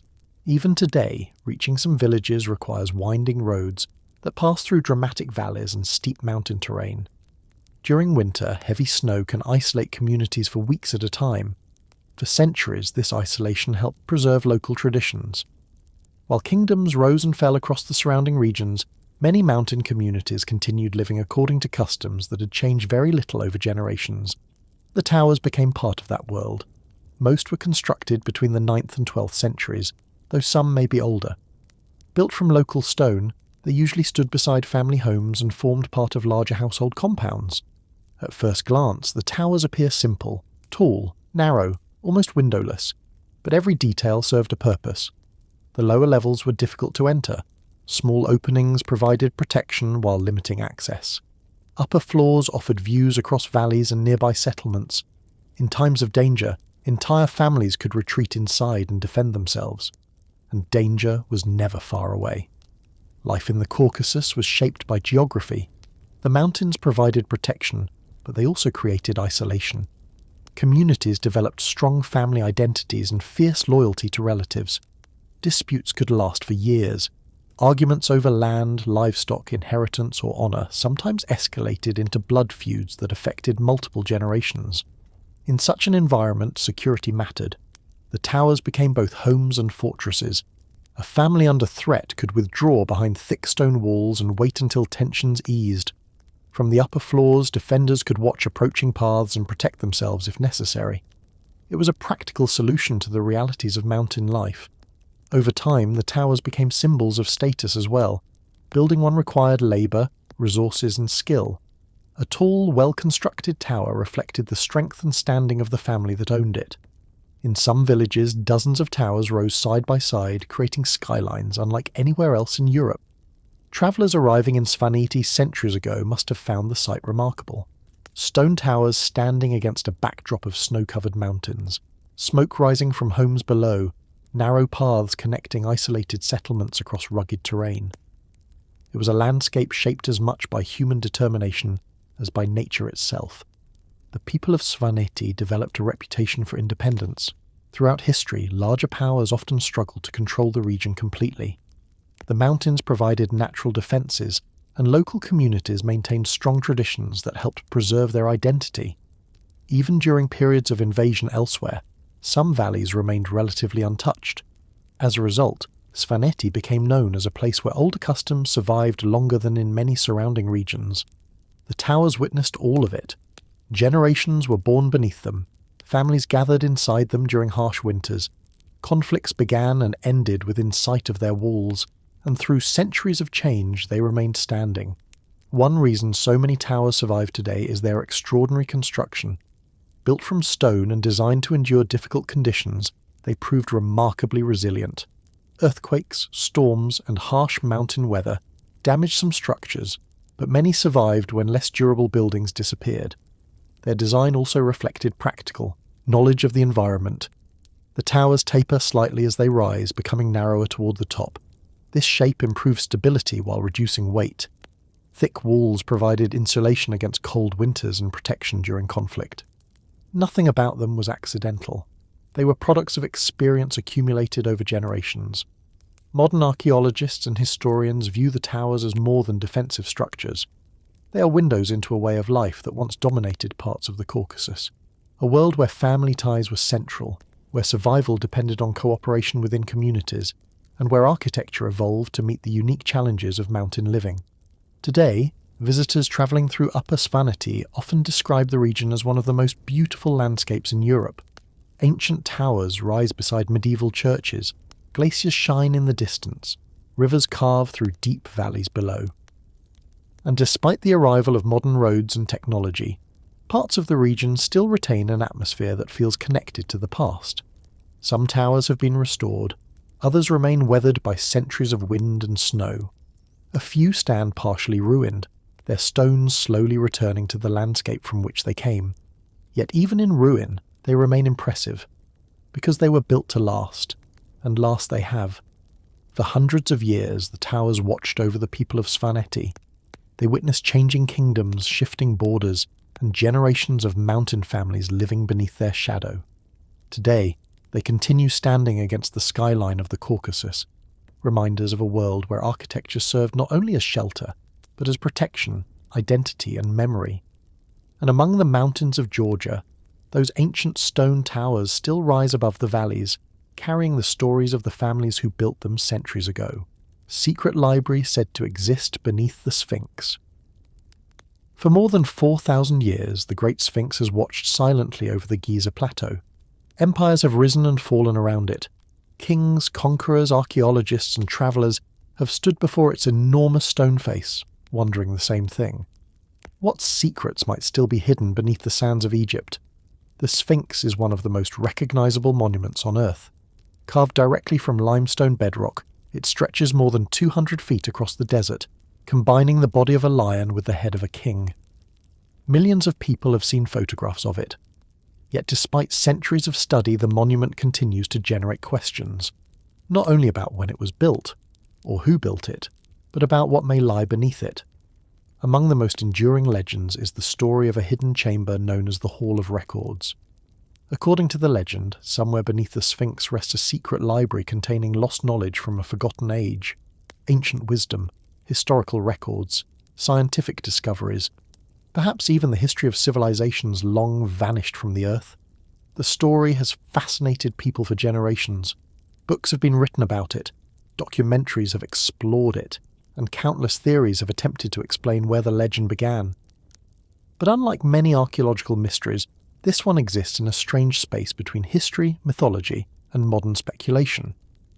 The origins of the Hall of Records legend are surprisingly recent compared to the age of the Sphinx itself. Ancient Egyptian texts make no direct mention of a hidden library beneath the monument. Instead, much of the modern story emerged during the 19th and 20th centuries, when growing interest in Egypt's ancient past mixed with spiritual movements, alternative history theories, and archaeological discoveries. One of the most influential figures connected to the legend was Edgar Cayce, an American mystic who claimed that records from the lost civilization of Atlantis were hidden beneath the Sphinx. According to his predictions, chambers containing ancient knowledge would eventually be discovered below the monument. Those claims captured public imagination, especially because the Sphinx already seemed mysterious enough without additional legends. Unlike many Egyptian monuments, the Sphinx appears weathered in unusual ways. Questions about its age and history have fueled debates for decades, and whenever a monument contains unanswered questions, theories tend to multiply. As interest in the Hall of Records grew, researchers began searching for evidence that underground chambers might actually exist. The idea was not entirely unreasonable. The Giza Plateau contains numerous tunnels, tombs, shafts, and hidden spaces carved into the bedrock. Ancient Egyptians frequently built underground chambers beneath temples, pyramids, and ceremonial structures. If hidden spaces existed elsewhere in Egypt, why not beneath the Sphinx? Over the years, several scientific surveys attempted to answer that question. Using seismic studies, ground-penetrating investigations, and other techniques, researchers examined the area surrounding the monument. Some surveys identified anomalies beneath the ground, areas where the bedrock appeared different, possible cavities, possible chambers. But interpreting such results is never simple. Natural geology can create unusual formations. Cracks and voids can occur naturally over thousands of years, and not every underground space is evidence of human construction. Still, the discoveries were enough to keep the legend alive, because the possibility remained. Perhaps not a vast underground library, but maybe hidden chambers waiting to be explored. Part of the fascination comes from the location itself. The Sphinx occupies one of the most famous archaeological landscapes in human history. The Great Pyramid stands nearby. Ancient temples surround the area. Thousands of years of construction transformed the plateau into a monumental centre of royal power. If ancient builders wanted to hide something important, people naturally imagined this would be the place. Yet archaeology often tells a more complicated story than legend. Most Egyptologists believe the Sphinx was constructed during the reign of Pharaoh Khafre around 2500 BC. They view it as part of a larger royal complex connected to the pyramids and temples nearby. From that perspective, the monument already has an understandable historical context. No lost civilization is required. No secret library is necessary. The Sphinx is impressive enough on its own. But legends rarely disappear simply because experts disagree with them, and the Hall of Records remains attractive because it touches something deeper than archaeology. The idea that forgotten knowledge might still exist somewhere beneath the sands, that entire chapters of human history remain hidden, waiting to be rediscovered. In many ways, that hope has driven exploration for centuries. Every archaeological excavation begins with uncertainty.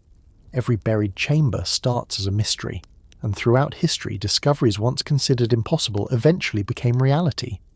The tomb of Tutankhamun remained hidden for thousands of years. The terracotta army lay buried beneath Chinese farmland. Entire ancient cities have emerged from deserts, forests, and oceans. Because of discoveries like those, people remain open to possibilities. Not necessarily the exact legends, but the possibility that something remains undiscovered. The Sphinx itself continues to reveal new information. Modern technology allows researchers to study monuments in ways earlier generations never could. Detailed scans, geological surveys, and digital mapping have expanded understanding of the plateau considerably. Yet many questions remain. Questions about construction methods, questions about erosion, questions about the ancient landscape surrounding the monument. And as long as questions remain, stories will continue growing around them. Today, visitors stand before the Sphinx much as travellers did centuries ago. The monument rises from the desert, silent, weathered, unmoving, its face looking east toward the rising sun. And for many people, the mystery is not whether a hidden library actually exists beneath it. The mystery is why the idea feels so compelling in the first place. Perhaps because the Sphinx represents something larger than a single monument.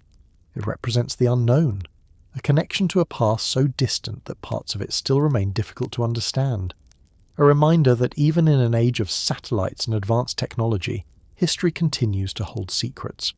Whether the Hall of Records is real or merely legend, the story has become part of the Sphinx itself, a modern myth attached to an ancient monument.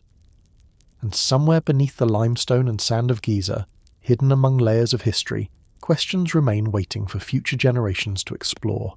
For now, the Sphinx keeps its silence, just as it has for thousands of years, watching over the desert, guarding its mysteries, and inspiring new theories with every generation that stands before it.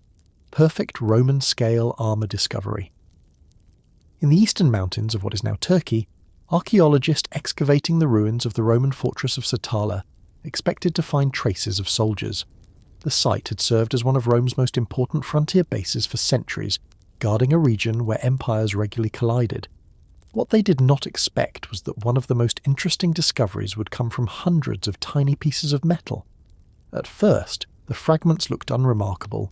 Most were heavily corroded, some were bent, others were barely recognizable after centuries underground. But once researchers began studying them closely, they realized they were looking at something far more important than scrap metal. The pieces belonged to Roman-scale armour, and suddenly, a forgotten pile of fragments became a direct link to the soldiers who once stood watch on one of the Empire's most dangerous frontiers. The armour was known as lorica squamata, a design used throughout much of Roman history. Unlike the segmented armour often shown in movies, scale armour was made from hundreds of overlapping metal plates attached to fabric or leather backing. The result was both flexible and protective. A soldier could march, ride, and fight while wearing it, without feeling trapped inside a rigid shell of metal. That mattered because Roman soldiers spent far more time moving than fighting. A campaign could involve weeks of marching before a battle ever occurred. Equipment needed to survive constant use. Satala was exactly the kind of place where reliable armour mattered. Located near Rome's eastern frontier, the fortress stood in a region that connected the empire to powerful neighbours beyond its borders. Trade caravans passed through nearby routes. Diplomats travelled between rival states. Armies occasionally crossed the same landscapes. For the men stationed there, uncertainty was part of everyday life. Some years passed peacefully, others did not. The eastern frontier had witnessed generations of conflict between Rome and its rivals. Soldiers living at Satala knew that a quiet season could change quickly. That reality shaped military life. Weapons had to remain sharp, fortifications had to remain strong, and armour had to remain ready. The discovery of the scale armour offered archaeologists something valuable because complete Roman armour rarely survives. Leather decays, fabric disappears, metal corrodes. Most ancient equipment vanishes long before anyone has a chance to study it. That is why even small fragments can tell an important story. Each surviving scale revealed details about Roman craftsmanship. The attachment holes showed how the armour had been assembled. The metal revealed manufacturing techniques. Wear patterns hinted at years of use and repair. Piece by piece, researchers began reconstructing what the original armour may have looked like. And the picture that emerged was impressive. A complete suit could contain hundreds or even thousands of scales arranged in overlapping rows. The design distributed force across multiple layers and helped protect the torso from cuts and other injuries. It was not invincible. No ancient armour was. But it offered a practical balance between protection and mobility. That balance became one of the Roman army's greatest strengths. The Romans were rarely interested in flashy solutions. They preferred reliable ones. Throughout their history, they repeatedly adopted equipment that worked well rather than equipment that merely looked impressive. Scale armour reflected that philosophy perfectly. It was durable, repairable, and effective. Perhaps that explains why it remained in use for centuries. The discovery also highlights something many people forget about the Roman military. Its success depended on far more than battlefield tactics. Behind every soldier stood an enormous support system. Metal had to be mined, armour had to be manufactured, supplies had to be transported across vast distances, workshops had to produce replacement parts. Frontier garrisons depended on these networks every day. A suit of armour represented much more than protection. It represented organisation. The scale armour from Satala may have been worn by an infantryman standing guard along the frontier, or perhaps by a cavalry soldier patrolling nearby roads. Maybe it belonged to an officer overseeing troops stationed at the fortress. We cannot know for certain. The individual who wore it disappeared from history long ago. But traces of his world survived, and that is one of archaeology's greatest strengths. It often tells the stories that written history leaves behind. Ancient historians recorded emperors and generals. Archaeology reveals ordinary people, the soldier maintaining his equipment after a patrol, The armourer repairing damaged scales, the recruit learning how to care for his gear. Those lives rarely appear in famous historical accounts, yet they were essential to the empire's survival. As research continued, the Satala discovery helped strengthen our understanding of Roman frontier life. It reminded historians that the empire was not simply a collection of cities connected by roads. It was also a network of distant forts filled with men performing routine duties year after year, guarding borders, maintaining equipment, preparing for threats that might never arrive. The armour became part of that larger story. Today, visitors exploring Roman military collections in museums often focus on the appearance of ancient armour, the gleaming metal, the craftsmanship, the engineering. But discoveries like Satala reveal something deeper. They reveal the people behind the equipment, the individuals who wore it, relied on it, and trusted it. The fortress itself eventually fell into ruin. Empires changed, borders shifted, centuries passed. Yet beneath the soil, fragments of Roman scale armour remained hidden, preserving a small piece of a much larger story. A story not about emperors or conquest, but about ordinary soldiers living on a distant frontier, carrying out their duties beneath the shadow of mountains nearly 2,000 years ago.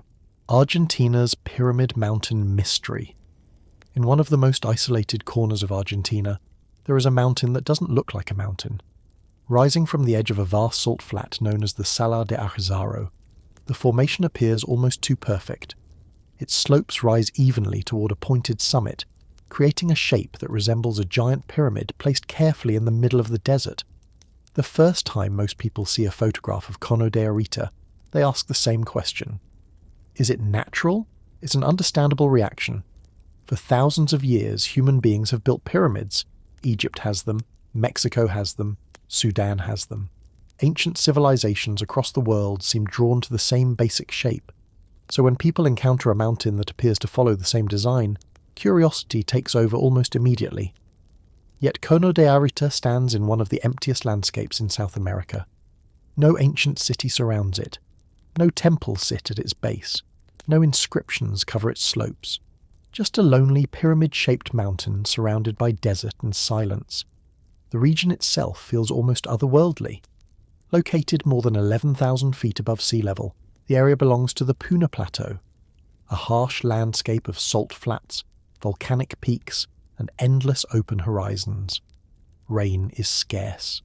Vegetation is limited. In some places, it can feel as though nothing has changed for centuries. Travelling here today is difficult. Reaching the region would have been even harder in the distant past. That isolation is one reason the mountain remained largely unknown outside Argentina for so long. While landmarks elsewhere became famous tourist attractions, Cono de Arita quietly watched over the desert with little attention from the outside world. But unusual places have a way of attracting stories. The mountain's shape has inspired countless theories over the years. Some visitors have wondered whether ancient people modified the formation.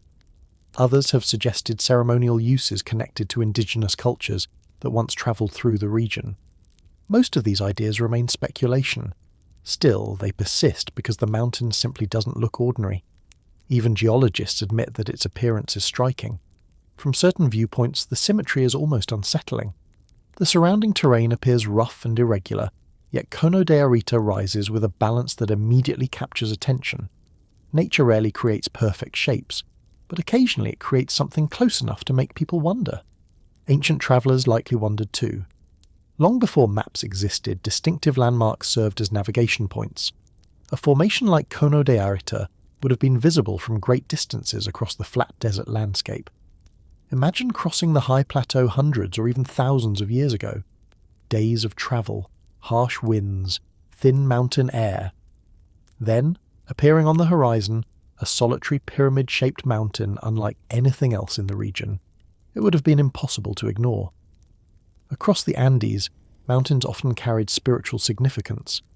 Many indigenous cultures viewed prominent peaks as sacred places connected to powerful forces within the landscape. The mountain itself became part of local identity, a landmark, a guide, a constant presence. Although no evidence suggests Cono de Arita was treated exactly like a temple or ceremonial centre, its unusual appearance almost certainly gave it importance. People notice extraordinary places. They always have. When modern scientists eventually began studying the formation, they approached the mystery from a different angle. Instead of asking who built it, they asked how it formed. The answer appears to lie deep within the geological history of the Andes. The region has experienced volcanic activity for millions of years. Layers of volcanic material accumulated across the landscape, while tectonic forces slowly pushed the mountains upward. Over time, erosion began reshaping everything. Wind, temperature changes, rain, gravity, tiny forces acting over enormous periods. According to geologists, Cono de Arita is likely the result of these processes working together.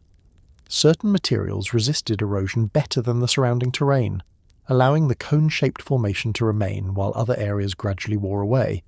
The explanation makes sense scientifically, yet standing before the mountain can make that explanation feel surprisingly difficult to accept.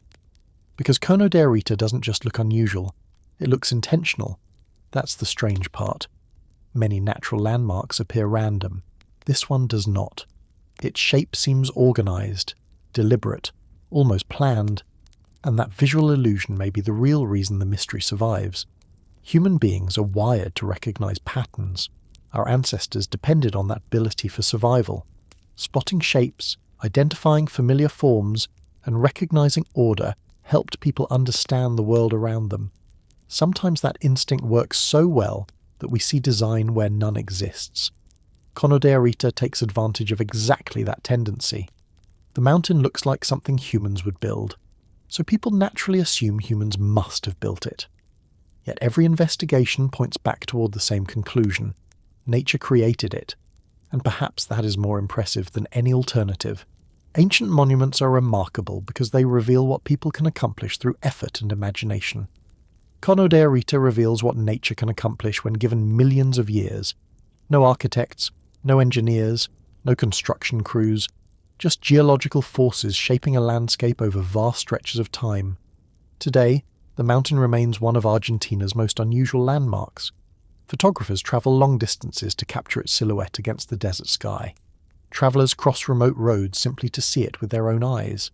Scientists continue studying the region, searching for new clues about how such formations develop.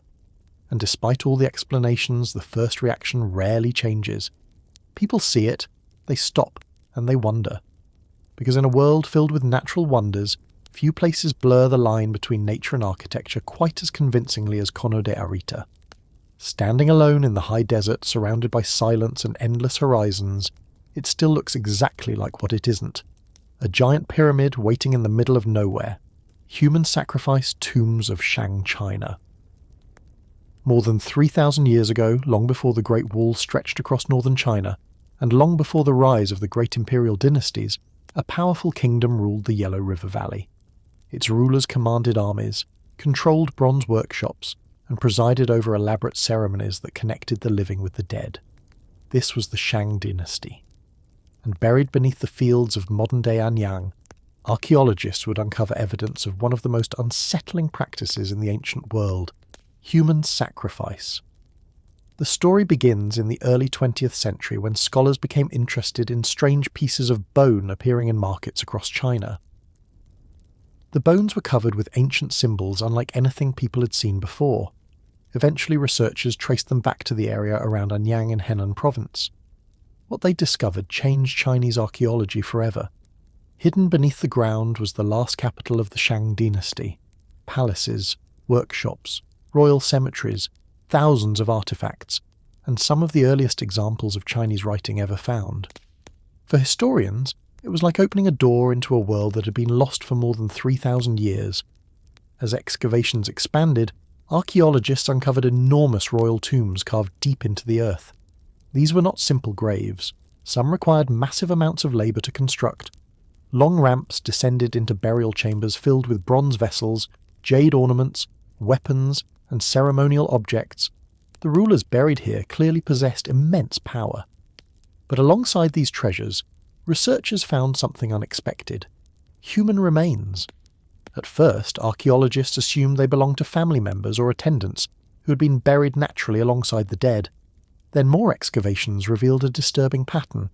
The numbers were too large, the burials too deliberate. Many of these individuals had been sacrificed. The evidence appeared again and again throughout the royal cemetery. Some tombs contained a handful of victims, others contained dozens. Separate sacrificial pits held even larger numbers. The deeper researchers looked, the clearer the picture became. Human sacrifice had played a major role in Shang royal rituals. To modern audiences, the discovery feels shocking, but to understand why it happened, it helps to step into the Shang worldview. The Shang kings did not see themselves as ordinary rulers. They believed they maintained a connection with powerful ancestors who continued influencing events long after death. Success in war, harvests, weather, and political stability were all believed to depend on maintaining these relationships. Communication with ancestors was taken seriously, very seriously. One of the most famous discoveries at Anyang was a collection of oracle bones. These were animal bones and turtle shells used during divination rituals. Questions were carved onto their surfaces before heat was applied. The resulting cracks were interpreted as messages from the spiritual world. Thousands of these inscriptions survive. They record questions about military campaigns, weather, hunting expeditions, harvests, and ceremonies. They also mention sacrifices. For the first time, archaeologists had both physical evidence and written evidence pointing toward the same conclusion. The practice was deeply woven into Shang society. One of the most remarkable discoveries came in 1976 when archaeologists uncovered the tomb of Fu Hao. Unlike many royal burials, her tomb had escaped major looting. What they found inside was extraordinary. Hundreds of bronze objects, weapons, jade ornaments, ivory carvings, artifacts that revealed the wealth and sophistication of Shang civilization. Fu Hao herself was no ordinary royal figure. Ancient inscriptions suggest she commanded military campaigns and held significant authority within the kingdom. Yet even in her burial, evidence of sacrifice appeared. Several individuals had been buried alongside her. The discovery reinforced what archaeologists were already beginning to understand. Human sacrifice was not an occasional event reserved for rare ceremonies. It was part of the royal burial tradition itself. As technology improved, researchers began learning more about the victims. Where had they come from? Who were they? Scientific analysis revealed surprising clues. Many did not appear to be local residents of Anyang. Their diets were different. Their origins were different. Some may have been prisoners captured during military campaigns against neighbouring groups. The Shang fought wars regularly. Victories brought resources, territory, and captives. For some prisoners, the journey ended not in slavery or imprisonment, but in ritual sacrifice. This connection between warfare and religion appears throughout Shang history. Military success strengthened the king's authority. Religious ceremonies reinforced his connection to the ancestors. The two systems worked together. Power and belief were difficult to separate. Yet the Shang were not unique in linking sacrifice to religion. Ancient civilizations across the world practiced forms of ritual killing.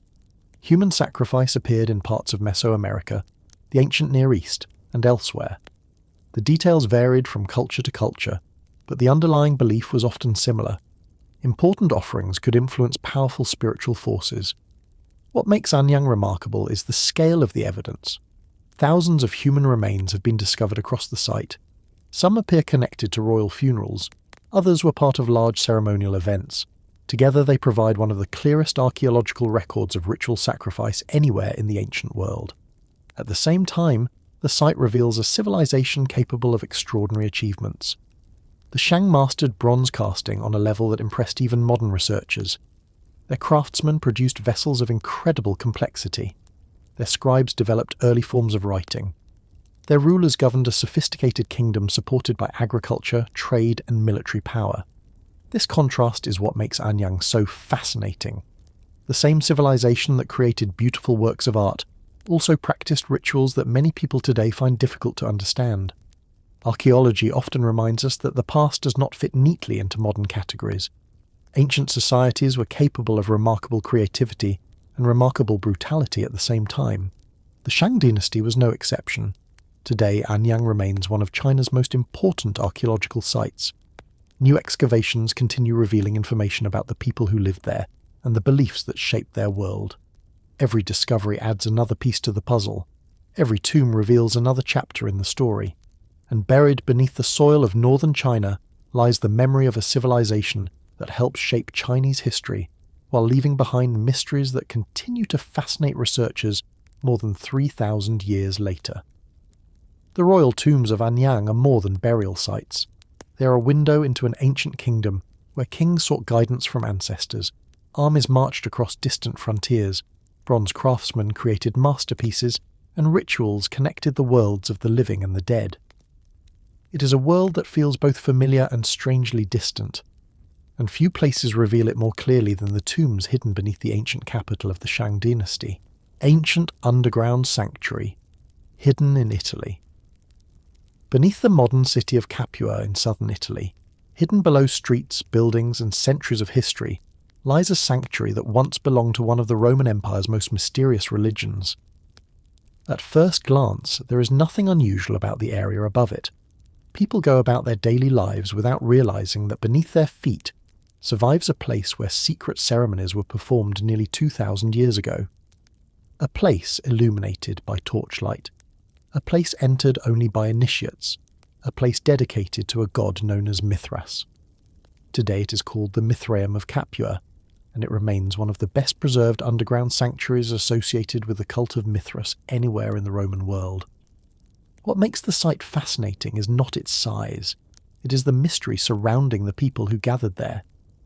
Because unlike many ancient religions, the cult of Mithras left very few written records explaining what its followers actually believed.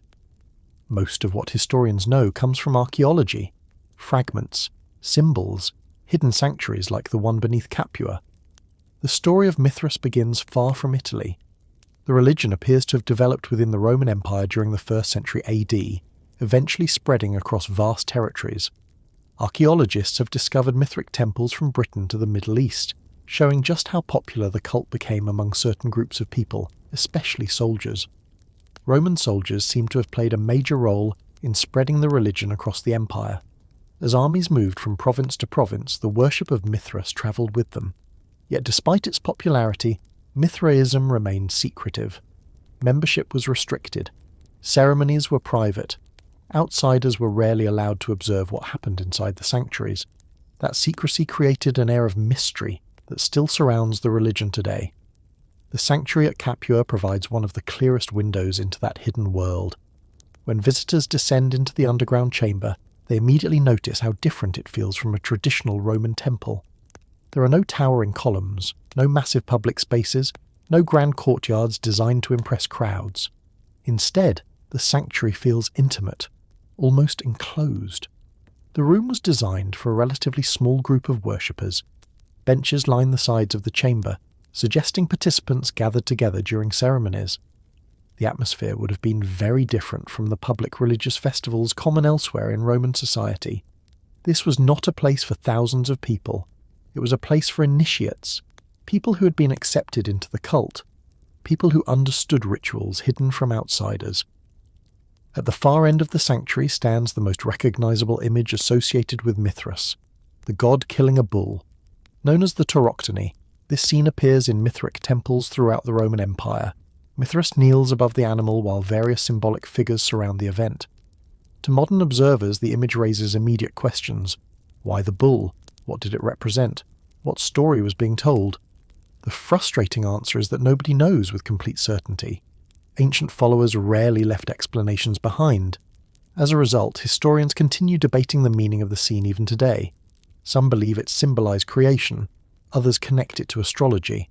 Some suggest it represented cosmic forces and the movement of the heavens. Whatever its meaning, the image clearly occupied a central role within Mithric belief. And nowhere is that easier to see than in sanctuaries like Capua. One reason the Mithraeum survived so well is because it spent centuries hidden underground. As the Roman Empire changed and Christianity became dominant, many Mithraic sites were abandoned. Some were destroyed. Others were forgotten completely. The sanctuary beneath Capua simply disappeared from memory. For generations, people lived above it without knowing it existed. Only centuries later did archaeologists begin uncovering the remains. What they found amazed historians. The sanctuary preserved remarkable details that helped researchers understand how these underground temples functioned.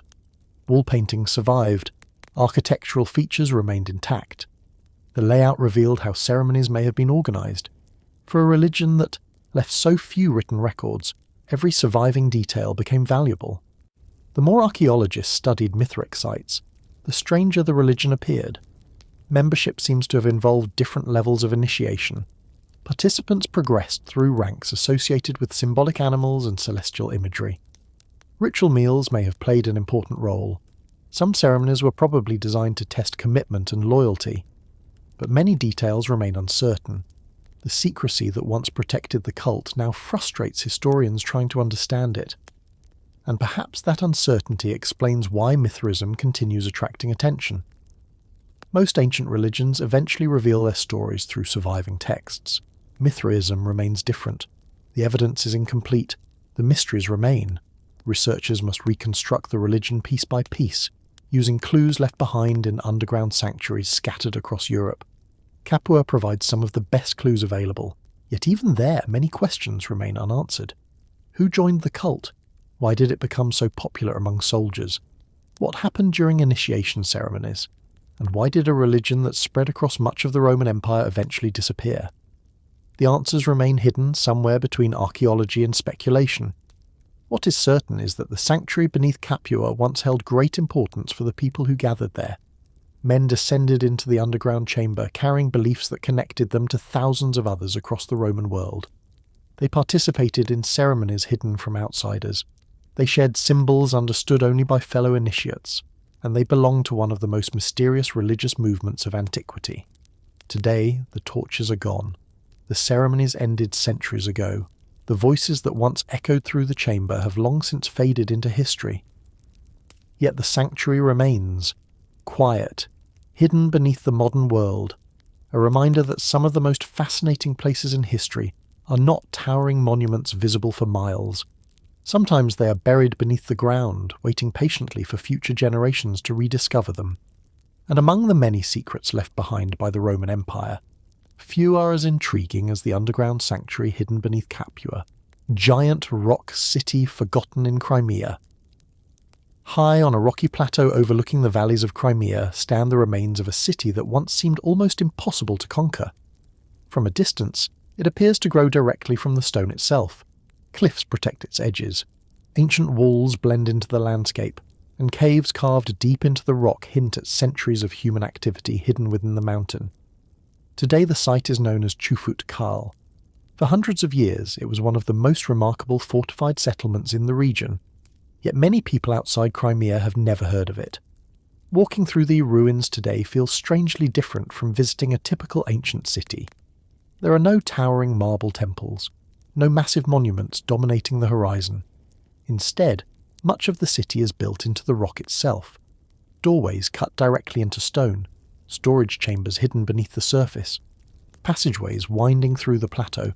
The city seems less constructed than carved, as though generations of people slowly shaped the mountain into a place they could call home.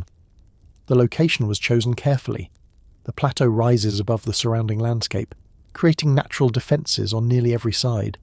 Steep cliffs made direct attacks extremely difficult, while narrow approaches allowed defenders to control access to the settlement. Long before modern weapons existed, geography often determined whether a city survived, and Chufut Kale possessed geography on its side. The earliest history of the settlement remains somewhat uncertain. Archaeologists believe people occupied the area during the early medieval period, though exactly who established the first fortified community is still debated. What is clear is that the site grew in importance over time. Its defensive position made it valuable. Trade routes passed through the wider region.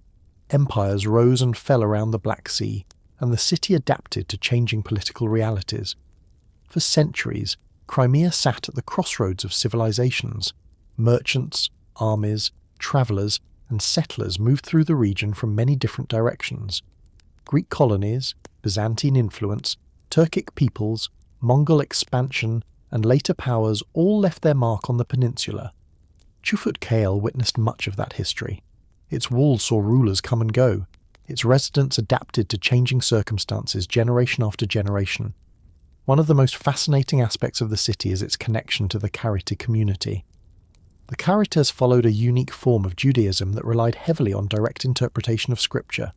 Over time, Chufut Kale became closely associated with Karaite culture and remained an important centre for the community. Their presence helped shape the city for centuries. Even today, traces of that history remain visible among the ruins. As visitors move through the site, they encounter evidence of daily life preserved within the stone. Homes, storehouses, defensive structures, places where people cooked meals, raised families, traded goods, and planned for uncertain futures. It is easy to focus on kings and wars when studying history. Sites like Chufut Kale remind us that most history was lived by ordinary people. People who worried about harvests, people who protected their children, people who hoped the city walls would hold if danger arrived. The rock-cut architecture also reveals remarkable ingenuity. Building materials were not always easy to obtain, but the mountain itself provided opportunities. Rather than relying entirely on separate structures, residents carved useful spaces directly into the limestone. Some chambers served practical purposes, others may have been used for storage, workshops, or shelter. The result was a city uniquely adapted to its environment. Over time, however, circumstances changed. Trade routes shifted. Political centres moved elsewhere. New military technologies reduced the advantages of some traditional fortifications. Like many historic settlements, Chufut Kale gradually lost its former importance. Population declined. Buildings were abandoned. The city that had once protected generations slowly became quieter. Yet unlike many lost cities, it never disappeared completely. The stone remained. The caves remained. The walls remained. And because so much of the settlement had been carved into the plateau itself, traces of its history survived long after many structures elsewhere had vanished. Today, visitors exploring Chufut Kale often describe a strange feeling. The landscape is beautiful, the views stretch across valleys and distant hills, but there is also a sense of absence, a feeling that an entire community once existed here and then slowly faded away. Only the stone remembers. Perhaps that is what makes places like Chufut Kale so compelling. Not treasure, not mystery, but endurance. Empires disappeared, borders changed, generations passed, yet the city remained perched above the valleys of Crimea, preserving fragments of countless lives within its cliffs and caves. And even now, centuries after its busiest days, the forgotten rock city continues watching over the landscape, carrying the memory of a world carved directly into stone.